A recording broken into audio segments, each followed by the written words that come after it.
Hello दोस्तों, राधे राधे, जय श्री कृष्णा।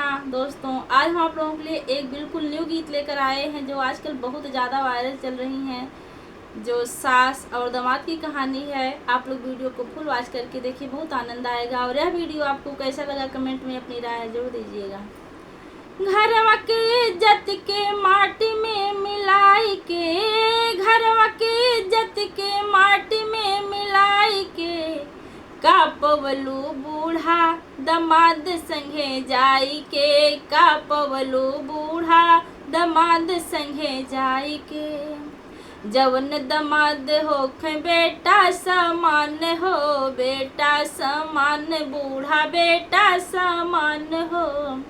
शर्म न लागल तोहरे कैलू नीच काम हो, कैलू नीच काम, बूढ़ा कैलू नीच काम हो।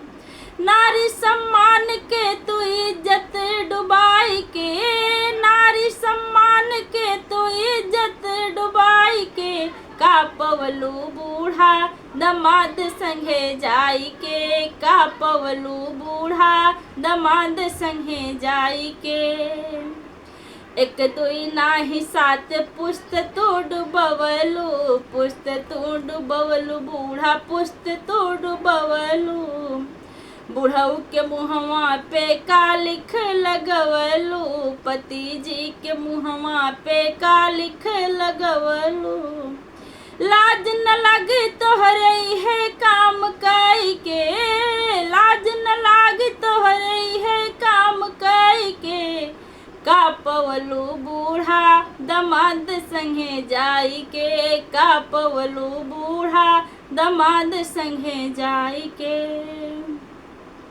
गौम समाज सब करे हाय हाय हो, करे हाय हाय, बूढ़ा करे हाय हाय हो।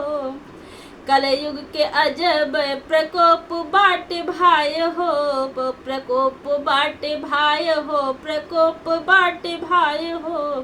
अब कोई कैसे केहू के राखी समुझाई के, अब कोई कैसे केहू के राखी समुझाई के, का पवलू बूढ़ा दमाद संगे जाई के, का पवलू बूढ़ा दमाद संगे जाई के।